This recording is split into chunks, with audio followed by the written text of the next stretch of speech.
lyricists and the Illuminati spread the gospel of occult enlightenment, making particular inroads in academia and secret societies like the Masons.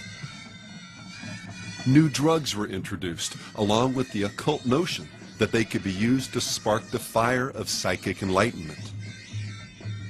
In England, Yeats took mescaline and joined the Golden Dawn. Shelley practiced ritual occultism, free love, and satanic blasphemy, dying young and leaving behind the troubled founder of modern horror. The Hashish Club in Paris was frequented by Baudelaire, Dumas, Flaubert, Rimbaud, and others. Their school of Romanticism perfected the now common practice of divorcing art from morality, producing art for its own sake, while celebrating Dionysian madness, triggered often by alcohol and drugs, as a key to literal inspiritation. Gurus, prophets, ascended masters, shamans, witches, mahatmas, alchemists, and New Age messiahs flourished, and the river of occult thought became progressively mainstream. And nowhere was this stream more powerful, wider, flowing into more lives than when it coursed through the channel of art, and its most potent form, a new style of music that came out of Africa via the Caribbean and the port city of New Orleans, a music whose rhythm patterns serve as conduits for spiritual energies, linking individual human consciousness with the gods. And as we'll see, these spiritual energies help fashion a new world and a new type of worshiper, remade in the image of these gods. Well, having outlined the historical backdrop, let's now connect the dots using a few brief examples that closely follow the pattern we outlined in the dramatic piece that opened this section. The story is a broad one, with a million subtexts and minor characters, but we can grasp the essential plot, and I mean that in every sense of the word, by focusing on a few main players and events. We'll begin with the religion and ritual music of what we'll call shamanism, although it has dozens of different names and permutations based upon culture, continent, and ethnicity. As a musical form, it's identified not so much by its primary emphasis on rhythm as by the use of these rhythms, coupled with repetition and the relative simplicity of the music to induce a form of trance state. Shamanistic music, in turn, purposely uses these states of altered consciousness, often enhanced by the use of drugs, to dissolve inhibitions and tap into primal energies, heighten sensuality, boldness, resistance to physical and psychic pain, and contact with spirits are among the intended byproducts of the performance. Well, using our analogy, any number of modern intellectuals became interested in shamanistic cultures, thinking that they perhaps held a key to enlightenment and human evolution. Aldous Huxley, for example, the renowned British writer and intellectual, explored mystical experiences far and wide, finally experimenting with psychotropic drugs and advocating their use as a tool of enlightenment. His 1954 work, The Doors of Perception, titled from a line by William Blake's Gnostic treatise, The Marriage of Heaven and Hell, became a classic of psychedelic literature. A decade later, the book, as well as Blake's writings, became the inspiration for both the name and the spirit behind one of the most influential bands in rock, The Doors. Let's swim to the moon, let's climb through the tide.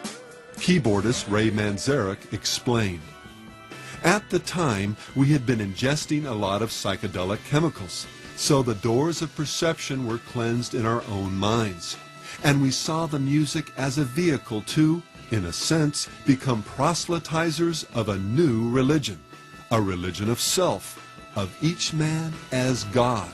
That was the original idea behind the Doors." And the form of music played by the Doors? Well, you can call it rock and roll, But Morrison and the rest of the band understood its primal source, what it would have been called in another time and in another context. I've read a little bit about shamanism, you know, what we see with the music and that kind of thing.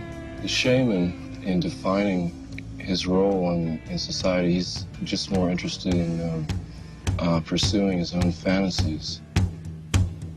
Let's reinvent the gods, all the myths of the ages, celebrate symbols from deep elder forests. We need great golden copulations. Where did the God of the Bible fit in Morrison's new theology? Petition the Lord with prayer. You cannot petition the Lord with prayer! After deconstructing both Christianity and Western culture, he wonders what should take its place. We need some more, something new, something else to get us through. And what was that new something? Reinvented gods, the ancient ones, the shaman, the wild child, disorder and chaos, a snake who's old and whose skin is cold. Calling on the gods, calling on the gods. Manzarek described the transformation of Morrison, the Lizard King, as these spirit guides came over him in concert. To the mirror in the bathroom. It was a psychological horror, freak show in the sense of the shaman, the sense of possession. Morrison was the shaman who took people on a mystical journey to a darker psychic realm. And guitarist Robbie Krieger added his perspective. We were revivalists, he said, as well as musicians, and wanted our audience to undergo a religious experience. Well, millions of fans underwent this religious experience, following the Doors and dozens of other psychedelic bands into the mystical new age envisioned earlier by Huxley. The reason for the Doors, the raison d'etre for the Doors, was making music to plug yourself into the vibrations of the planet, harmonize your inner vibration with the vibration of the audience, the human beings vibrating in harmony together. It's like a pagan, it's like some sort of a mystical Christ. The release of Kundalini, the Kundalini power expanding in your body and curling and coiling upwards. The Aquarian age, in which we'll finally begin to merge all the religions and sciences and arts and whatnot, and we'll all realize that we are gods. Jim Morrison was a god to himself. I'm a god unto myself. We are all gods unto ourselves. So to put it outside of yourself is seeking, is a false messiah. That's a messianic. That's the end of 2,000 years of the culture and the religion that we're involved in now. The LSD trip. I salute the God within. There's a religious pilgrimage. The LSD kick. I salute the goddess within you. It's a religious ecstasy. Following a very similar tack was the grand old man of the psychedelic 60s, Timothy Leary. Psychologist, Harvard professor, and consummate freethinker, Leary coined what may have been the essential mantra of the rock and roll revolution. Turn on, tune in, and drop out. We're turned on, and we're tuned in, and we're very dropped out. Turn on, tune in, and drop out. Turn on, tune in, and drop out.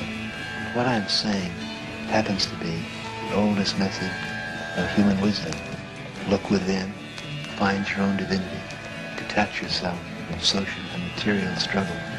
Turn on, tune in, and drop out. In what may be one of the most telling private conversations in modern history, Leary recalled the first time he took psilocybin with Aldous Huxley. Huxley's eyes were closed, he said. Suddenly, he clapped his hands. Your role is quite simple, Huxley told Leary. Become a cheerleader for evolution. That's what I did and my grandfather before me. These brain drugs will bring about vast changes in society. We must spread the word. Huxley then continued.